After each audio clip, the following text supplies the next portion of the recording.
Hello, everyone. I'm your host, Andrea Weckerly, and welcome to the Ready Living podcast, where each episode is designed to educate, inspire, and empower you to create the life you want. And boy, are we in for a treat today. My guest is Dr. Ryan Martin, also known as the Anger Professor. He's a distinguished researcher and author specializing in the study of anger and other emotions. His work delves into both healthy and unhealthy expressions of anger, offering insights into why people become angry and how they can channel this emotion productively. His work is regularly featured in the media. He's also the Dean of Arts, Humanities, and Social Sciences at the University of Wisconsin-Green Bay, a TED speaker and author of 2 books, How to Deal with Angry People and Why We Get Mad, How to Use Your Anger for Positive Change, which offer practical strategies for using anger constructively and how to effectively manage interactions with angry individuals. Welcome, Ryan. Yeah, thank you so much for having me. It's great to see you again, and I'm looking forward to talking about this. Fantastic. I also am really excited that we're talking today because anger is something every single person in the world experiences. And when we hear about anger, it's usually within a negative context. In fact, in your first book, Why We Get Mad, you write, anger can destroy lives, anger can end in destroyed relationships, but it doesn't have to do these things. In fact, anger can be used for good.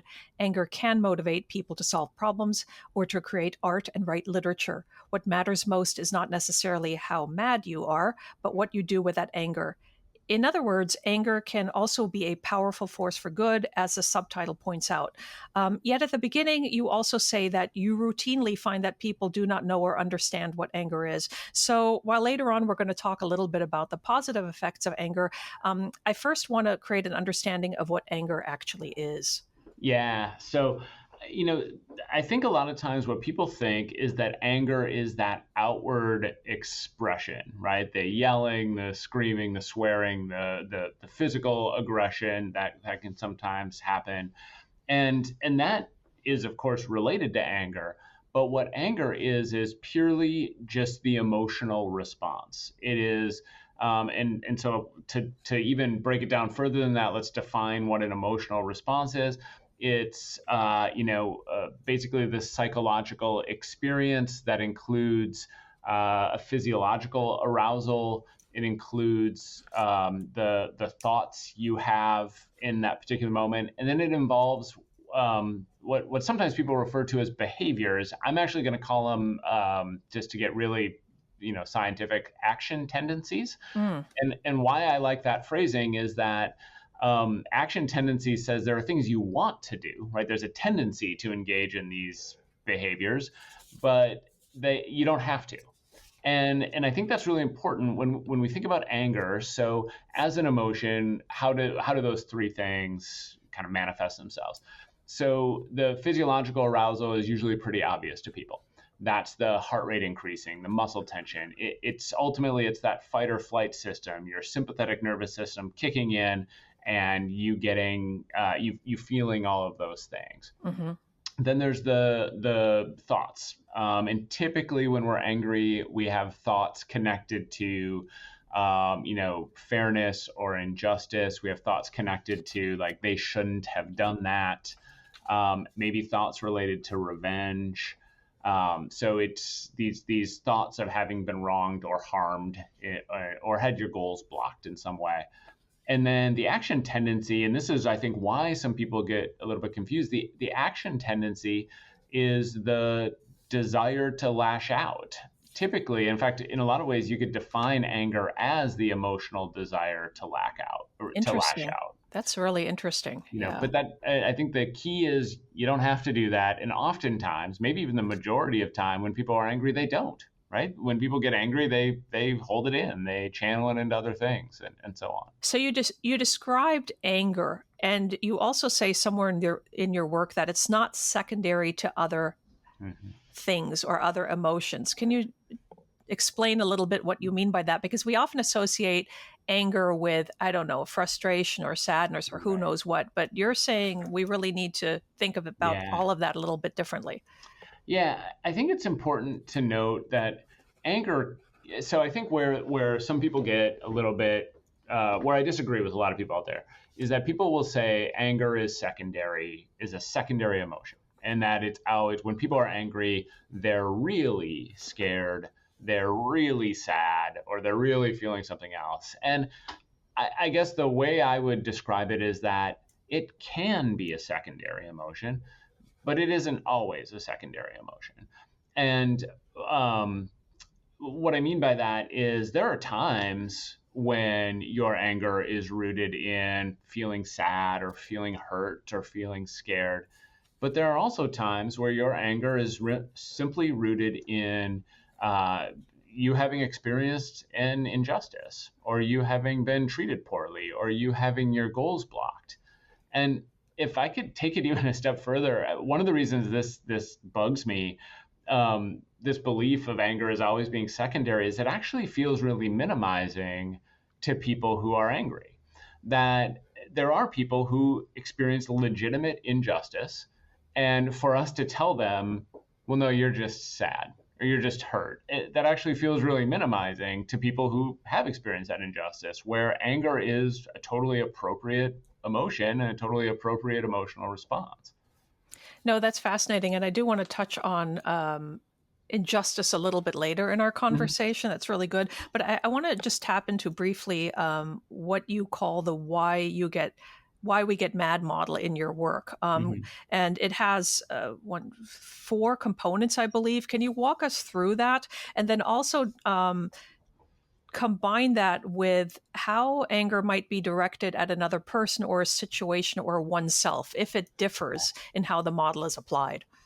Yeah, so I'll start by saying that I think if there's a thing I talk about that I believe to be most important, it is probably this. And that is because, so often people think that anger is caused by a particular thing and only that thing. They say, well, I got mad because, or it made me so mad when. And yes, that can be true. There are times where there's just a specific thing that really was going to lead to anger no matter what. But more often than not, anger and any emotion emerges through sort of a confluence of stuff, right?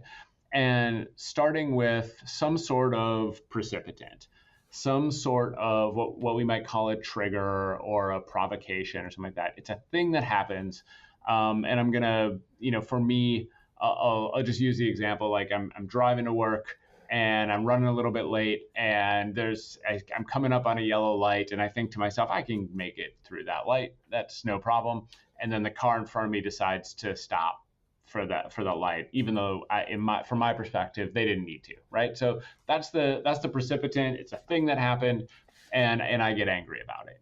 Now, you could argue, okay, so this is a person blocking my goals. This is a person, probably not treating me unfairly or treating me, badly, but certainly blocking my goals. So that's the precipitant. But there's other parts of that scenario that are relevant, and that brings us to another piece here, which is the pre-anger state. And so the pre-anger state is the mood we are in at the time of that precipitant. And I'm defining mood broadly here to include everything from am I anxious or scared or sad or anything like that, but also am I hungry? Am I fatigued? Am I physically uncomfortable? Am I too hot or too cold? All these other sort of physiological states that could influence how I respond to that. But also even sort of what the emotional circumstances are at the moment. In the example I described, I'm going to get way angrier if I'm running late for something than if I'm just out for a Sunday drive and I'm not in a hurry, right? That changes the nature of my sort of physiological or my current mood. So then that third piece is that appraisal process, right? It's how we judge or how we evaluate that person's behavior. And so in the example I just gave, I could look at it a couple of ways. I could say he shouldn't have done that. I could say, this is going to ruin my entire day or my entire week, or this is going to make me late for work. I can focus on all that. Or I could say, okay, that person is just a little more cautious than me. It's not a big deal. And in the latter example there, I'm not going to get as angry. I might still think they didn't need to do that, but I'm not going to blow it out of proportion and get as angry as I would have. When you think of how people express anger, three general approaches come to mind, at least among the lay public, and that's the non-confrontational passive-aggressive way, the open aggressive way, which we see in movies a lot, right? It makes for very interesting drama that can range from arguing to shouting and physical altercations, to assertive anger, which involves acknowledging your feelings and trying to constructively address the situation. Is that Mm-hmm. correct? Is that what you found in your research? Yeah, for a long time, we would kind of categorize these into uh, three or four different categories. We had anger expression out, which is, I think, what you were describing. It's like, the oftentimes physical violence, but yelling, that sort of thing. Anger expression in, which is sort of anger suppression. It's holding it in. This could include some of those passive aggressive approaches that you're describing. Um, and then we had anger control. And anger control was sort of there, that was broken into two categories as well. I don't think those two categories are quite as meaningful. But this is the idea of you want to express it, but you decide to, you're controlling your emotional responses so that you can do it in a more assertive way. This is also includes like deep breathing and grounding and some of those approaches as well. I think over time we've expanded that a little bit to think more about other ways that people channel their anger. I still think those categories hold, but when you think about like within each category, there's sort of other categories, right? And so I can assert myself when I'm angry, the way you described. I could also write poetry. I could also write letters to the editor, which is sort of a form of assertion. I could create music. I could protest. Mm-hmm. There's all of these different ways that people can sort of, I can problem solve. That's a biggie for me, is like thinking, okay, so what's the problem here and how do I solve it? And so we can ultimately, there's near infinite expressions when we get angry, and some of them are good for us, some of them are bad for us. Most of the time it's really contextual. What should we do, quote unquote, in a particular moment really depends on the context and the circumstances. I guess what we're talking about is the difference between healthy and unhealthy Yep. anger, and it's specifically at what point anger becomes a problem. I'm thinking of someone I used to know many years ago, a highly educated professional in a prominent field, and surface impressions were that this person was kind, funny, willing to step up for friends, all that sort of good stuff, a good guy. And it was only when time passed and they became more comfortable that their anger erupted in truly terrifying ways. At the time, I'd never really met somebody like this before. So initially, I just thought that this was some sort of one time bad outburst, but then it repeated itself again and again. And so I guess my question is, what is the difference between acute anger and chronic anger? And what's the difference between anger and rage? Yeah. So let me answer the second question first, the difference between anger and rage. I tend to think of those things as being on a continuum, and I would actually include, although there are some uses of this word that could make it a different category, but I tend to include, mild frustration on one end of that continuum, and then just intense rage on the other end of that continuum, rather than try to sort of parse out those things as separate categories. I just think we're talking about degrees of intensity there. Although that said, I mean, I do think that there are cases where, a person can be so blinded by rage that it really does feel kind of categorically different than some other things. But I think overall, it's sort of best to try and think of it on that continuum. Now, the thing about anger, like the consequences of anger and how we know if a person has an anger problem versus healthy anger, this is the most nuanced and contextual question there is. And I say that because, in some ways, as you were giving that example, this is going to seem a little weird, but I promise I'll get there. But as you were describing that person you knew, I actually, in my mind, one of the things I started thinking about is how we define or how we define substance abuse, like how we decide when substance abuse is a problem. For a Mm-hmm. long time, we thought about it purely from the consequences, right? Like what is the person, experiencing employment difficulty because of their substance use? Is it causing physical health problems and so on? And that all makes sense in the context of substance abuse, especially because one of the things we know is that there are people who barely ever drink, but every time they do, they experience some consequences. Right. Which actually, in some ways, sort of sounded like an example. Like, there's a person who didn't get angry very often, but when they did, it was explosive and damaging. Destructive. Yep. Yeah.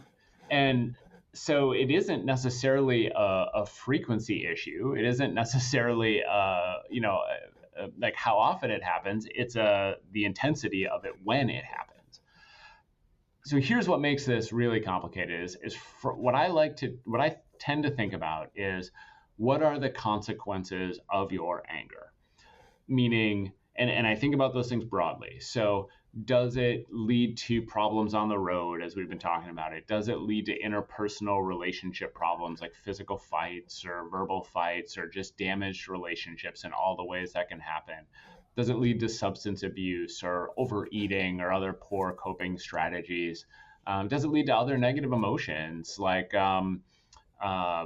feeling depressed afterwards or feeling scared or guilty?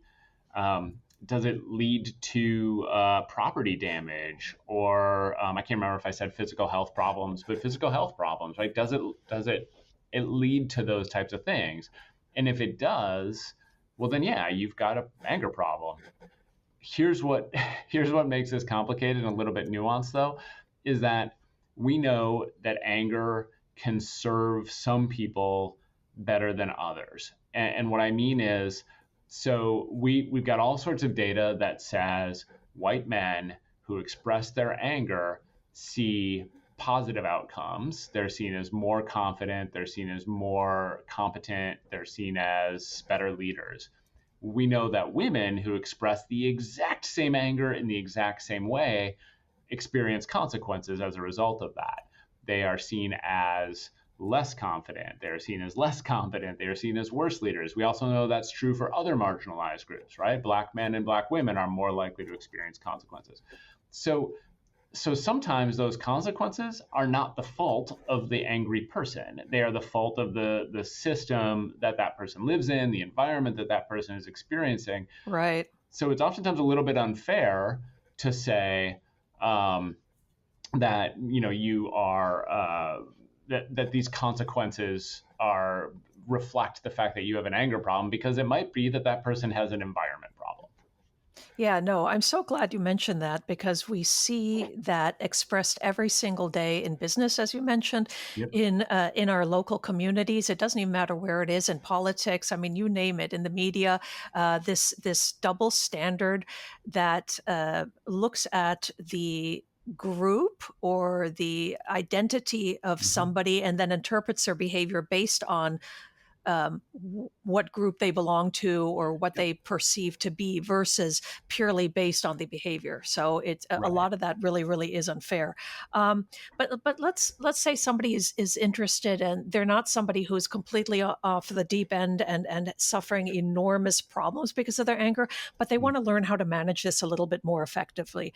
And you talk about 3 questions that everybody can ask themselves to determine if we should be angry and then how angry we should be.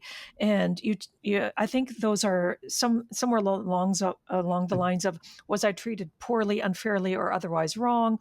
Is someone or something blocking my goals, as you were describing with your driving example? And what might I have done to contribute to this? Can you go a little bit into more detail? Yeah, you bet. So I think this is really important. And it really comes down to, and this is, again, maybe a little bit of an unpopular opinion, but lately, one of the things that I've been talking about on social media is sort of the validity of emotions, right? And that this idea that our emotions are always valid. And I don't actually think that's true. I think our emotions are always real. I think that that we should always pay attention to them. We should always acknowledge them. We should always think about them. But I do actually think part of the reason we need to think about them and pay attention to them is to decide, should I be mad? Right? Is this in this particular case? Right? Should I be feeling angry? And I think in this, to go back to those questions, I think one of the first things that people should ask themselves is, was I actually treated poorly, unfairly, or was I otherwise wronged? And one of the things you hear often, or I heard often from my kids, especially when they're young, is that's not fair, right? Right, right. Right. And so and they get angry. Now, there are lots of times when what was happening was fair, they just didn't like it. And those are two different things, right? And why I'm bringing this up is because I do think that there are plenty of adults out there who perceive unfair treatment where there is not unfair treatment. It's just they just didn't like the outcome, Oh, right? that is so, so true, right? Yeah. Mhm. And so people need to maybe get a little bit better at determining, is this unfair treatment? Was I actually wronged, or am I just disappointed? This might be a place where anger actually is secondary to something else, right? To disappointment or hurt or that kind of frustration. I think being able to critically evaluate those circumstances to decide if you were actively wronged, or even passively wronged in a way that was unfair is an important part of this. So the other two questions, the second one is something blocking my goals? And I think this is really important because, and first of all, I think things can block your goals even unintentionally. Like things can interfere. And so, probably the best example of that is weather, right? Driving someplace or maybe I'm having a outdoor wedding and it rains the day of the wedding, and now it's going to interfere with my ability to do this thing that I was excited about or wanted to do. Um, this is a way in which circumstances are blocking your goals. It's nobody's fault, but understandably, people regularly get angry in those circumstances, right? They get angry when weather delays their travel or when weather, and it's not so much that they're being treated unfairly or poorly. They just, something has gotten in the way. This The is weather, also, yeah, yeah. the weather gods conspired against them. Exactly, Yeah. exactly. And it is interesting how quickly we find someone to blame in those circumstances. I mean, Yeah. this happens to me. Technology is another place where I think you're trying to print something and it won't print, right? And so there's a my goal is being blocked, not necessarily in a way that is intentional or focused on me, just happening. And I think it makes sense to be angry or to be frustrated in those circumstances. The third piece is maybe the most complicated, but it is, what might I have done to contribute to this? I believe that human beings have an obligation to explore their own involvement. Anger in particular is interesting because it is a social emotion, meaning we most often experience it in social situations, right? We experience it in interactions with other people, and we bring something to those interactions. And so we have an obligation to explore what impact we had on this. And I mean in overt ways. I also mean in subtle ways. I mean, did the facial expression, did the way I approach this interaction bring out hostility? Did I say something that led to hostility? This isn't about victim blaming, and I don't want anyone to hear that. I think it's about having a sort of nuanced understanding of who we are in the world and how we might influence people. And if I go into a restaurant and for whatever reason I'm feeling a little bit hostile and that message comes through to the server and then they treat me poorly in response, well, I'm not saying I earned poor treatment so much as I'm saying I played a role there. That how I behaved in that moment brought some poor treatment back to me, and I should pay attention to that. Yeah, no, those are really good real life examples that a lot of us experience. Yeah. And I do want to point out that in the entire last chapter of your first book, you talk about using anger constructively, Mhm. suggesting that we think of it as fuel that gives us the energy and power necessary to change things that need changing and solve problems that need solving. Can you give us some examples of some of these pressing things that are out there where anger is justified, anger expressed in a way that is conducive to change, not destructive? And I'm Yeah. sure there's a long list, but just throw a couple out there.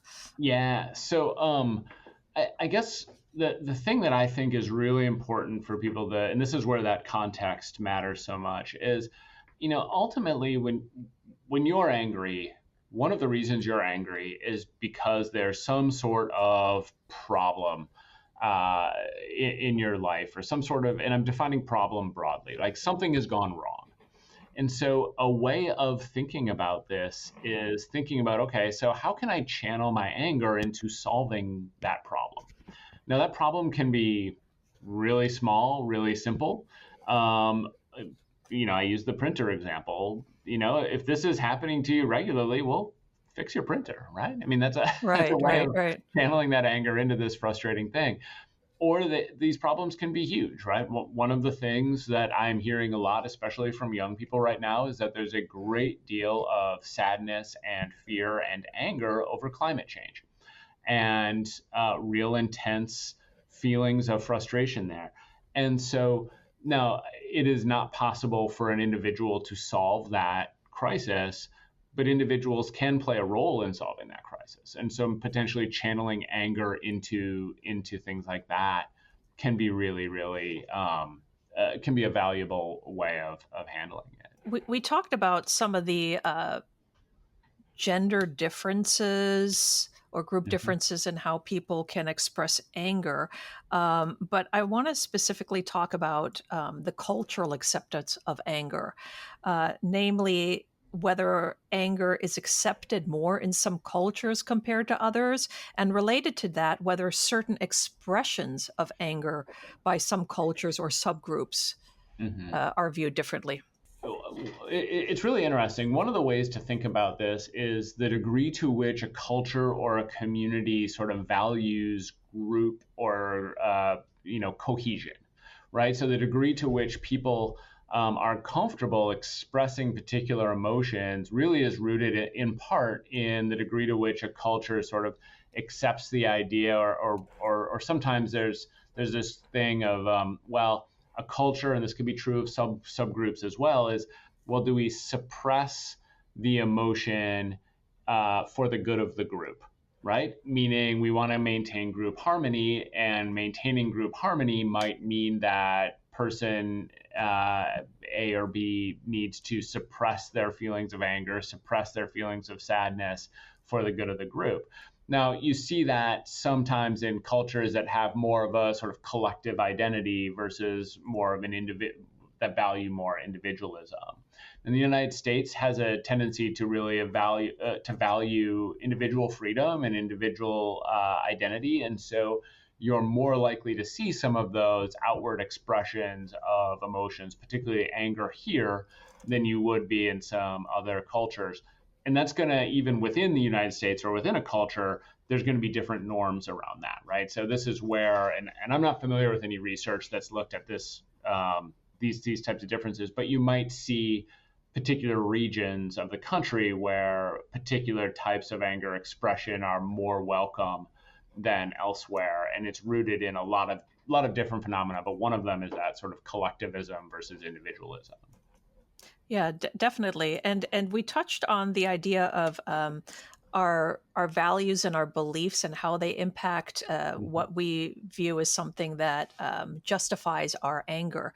And Mhm. I'm wondering if you can touch on the process that you wrote about in one of your books that talks about how to better understand what these values and beliefs are and how they drive our anger formation. Yeah. So, all of us have sort of an operating system of that we might call our like worldview, like how we see the world, how we see ourselves, and ultimately how we see ourselves operating in the world. And I don't think this is something that we're like thinking of top of mind all the time, but it's something that sort of influences how we engage with people. And that worldview influences us in all these very specific ways. One of which is how do I react when I'm angry? And so, if your worldview, for instance, is well, no, I believe people should be treated with kindness all the time. Well, in those circumstances, um, you when you get angry, you aren't going to take it out on other people the way the way someone else might, because no, this is my worldview. People need to be treated with kindness all the time, and so even if I'm mad, I sacrifice my own feelings instead of harming someone else. Whereas another person's value system might be very different. Another person might sort of come from a perspective of, well, no, I put myself first, and because I put myself first, when I'm angry, I do take it out on other people. And I'm using extremes, but ultimately, there's all of this is where a lot of that nuance comes in. And so, and our worldviews, that because if this is sort of how we operate on this sort of core level, it plays itself out in some of the specific thoughts we have in a particular moment.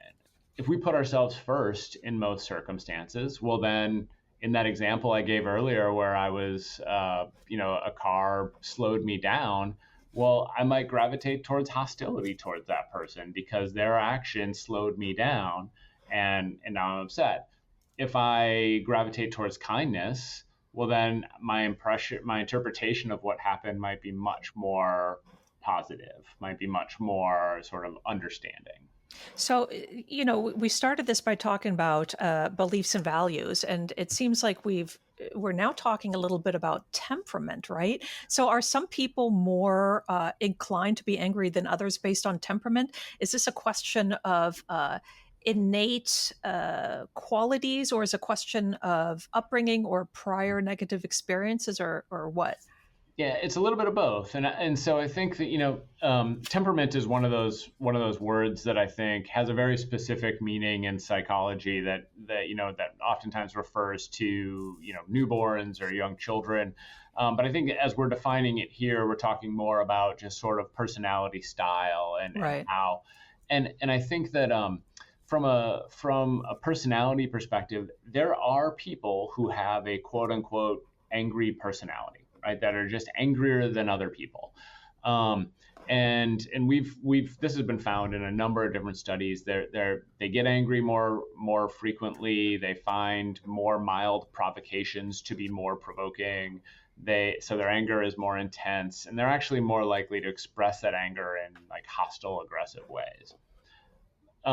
However, I guess to answer the question, where does it come from?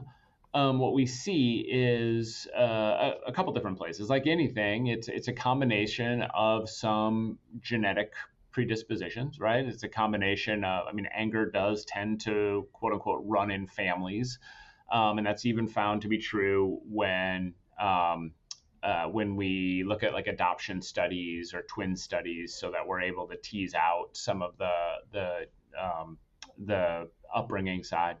But ultimately, the upbringing is really, really important, and it's important in a couple different ways, right? It's important from a modeling perspective, right? What we tend to do, what we see, and so Yeah. if our Yeah. caregivers were really hostile or aggressive or in their anger expression, then we are likely to be. It's also, though, relevant from a what were we punished for? How were we punished? What were we scolded for? Right? Did I get in trouble for swearing when I was a kid? And maybe that's different than another kid who doesn't get in trouble for that, and so might do it more readily, or might do it in some circumstances, and like all of those things end up playing a role. What was encouraged is, when I was mad, was I encouraged to go to my room and hit stuff, or when I was mad, did we talk it through? So all of those things really matter when it comes to how that angry personality is formed. Yeah, no, that's really interesting. And I also think of how expression is supported or not supported. And I'm thinking of people who might have some to their own detriment, some really harmful behaviors, very concerning and sad behaviors. We're talking about eating disorders, certainly drug use, but eating disorders, cutting, things like that.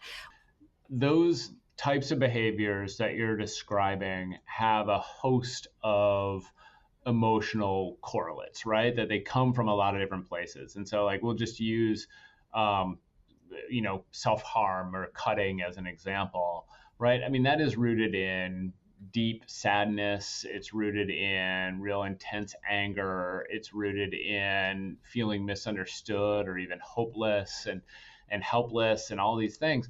And so I think oftentimes you're absolutely right. When a person has those types of complicated feelings, they end up turning them they sometimes end up turning them on themselves for the exact reason you described, that like, well, there is no outlet out there. There's no one I can go to that understands. There aren't people I can talk to. And so I turn this in on myself, because it's a thing that helps me feel better. And yeah, I mean, I think that speaks to the importance of people in general, but oftentimes the behaviors we're talking about are with kids. It speaks to the importance of them having an understanding human in their life that they can share their feelings with in a way that doesn't feel judgmental, in a way that doesn't feel hurt, additionally bad to them. I don't know if this goes beyond the scope of your work, but are there historical periods where anger, in terms of how parents react to children's general anger and frustrations and those big emotions that everybody carries, more productively, or society does, or is that something that we don't see go through historical periods? Yeah, I think it's probably undeniable that we do see historical periods where there are shifts in thinking around those things. I think, and I would argue, like, right now we're in a moment where, I think parents are becoming much more attuned to children's emotions and what children are capable of than we were even 10 years ago. And I think, so much social talk. I mean, you see it on social media, you see articles about it, you see it all these places, so much talk about sort of gentle parenting and things like that. That's really rooted in the idea that kids are having big feelings and that part of our job is to, to help them learn to navigate those. And I very much agree with that approach. Obviously, the devil's in the details as far as what it looks like. And Right. but I mean, to be honest, when it comes to children, I actually think of most of what we describe as like a behavior problem is actually an emotion problem, right? That it's those behaviors are driven by something, and typically they're being driven by emotions and not knowing the healthiest ways to deal with those things.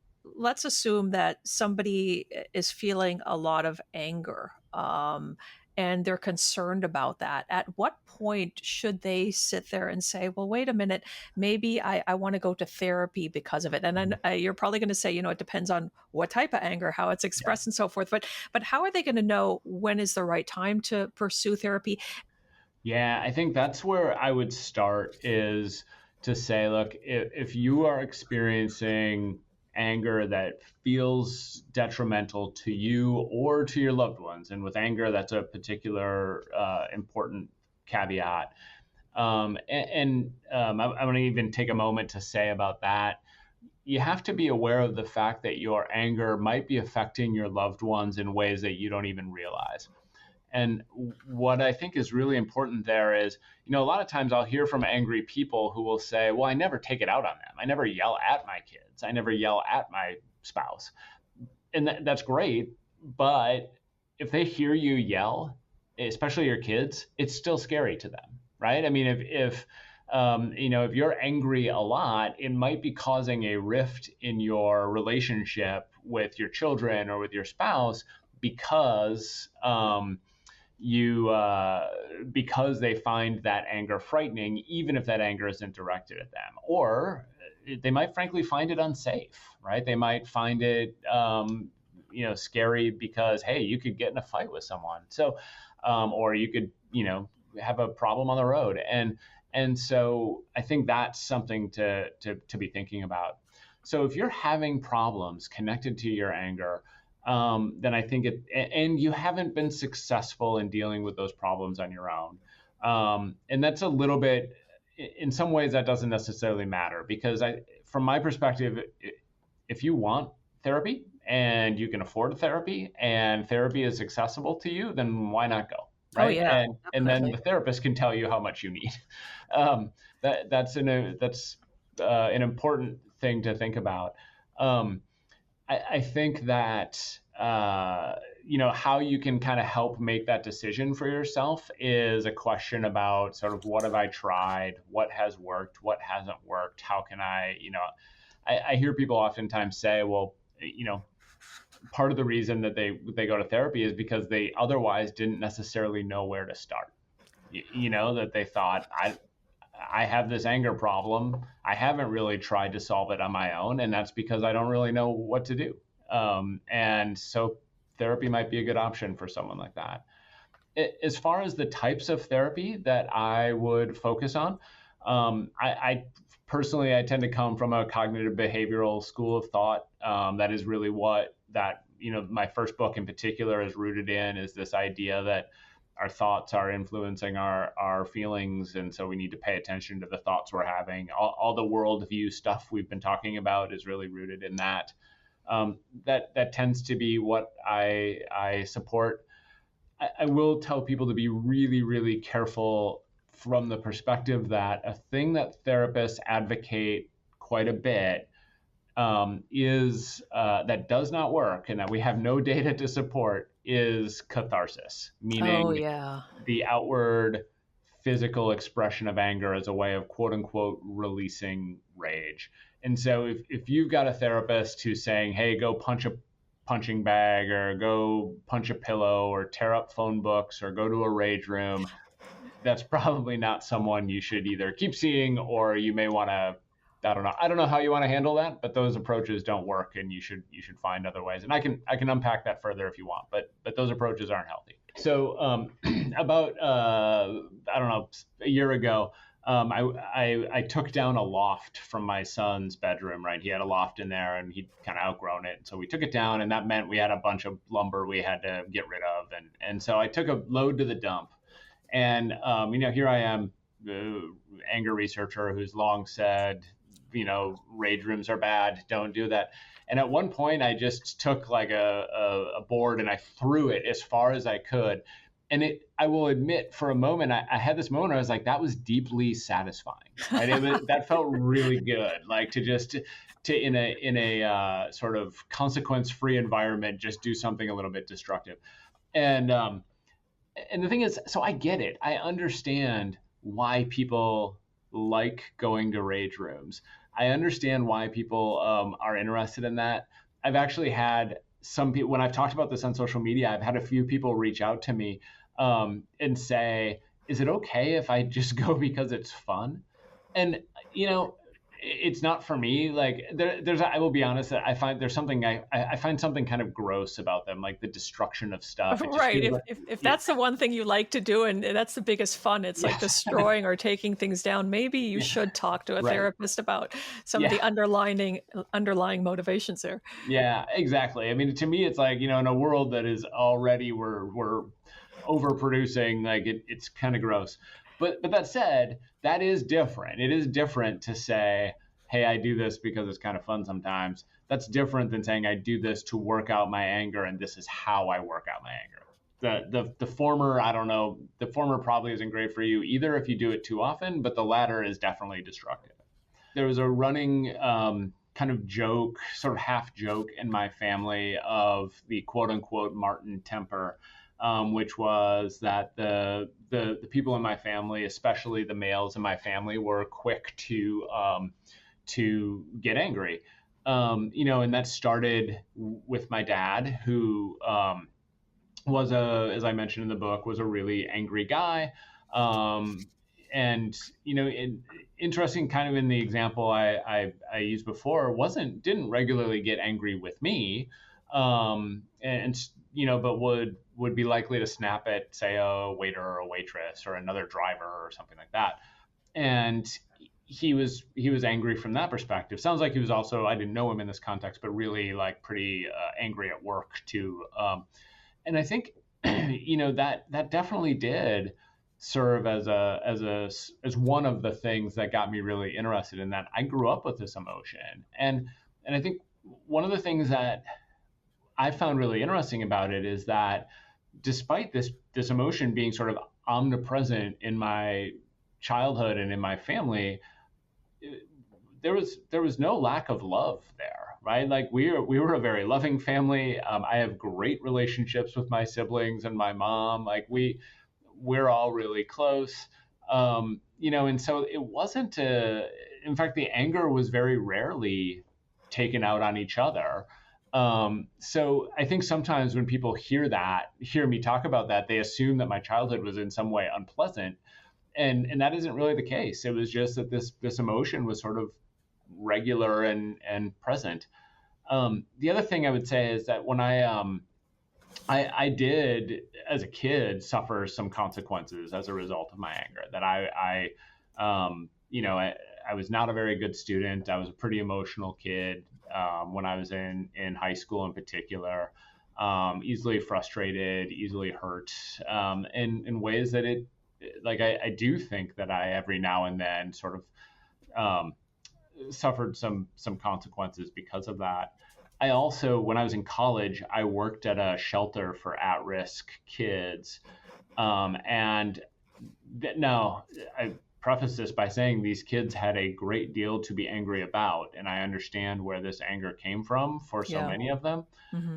But this anger was really causing them problems. That it was part of the clinical picture for all of them or most of them was not knowing how to express it, not having a lot to be angry about, and having been treated poorly, but not being able to manage that anger effectively.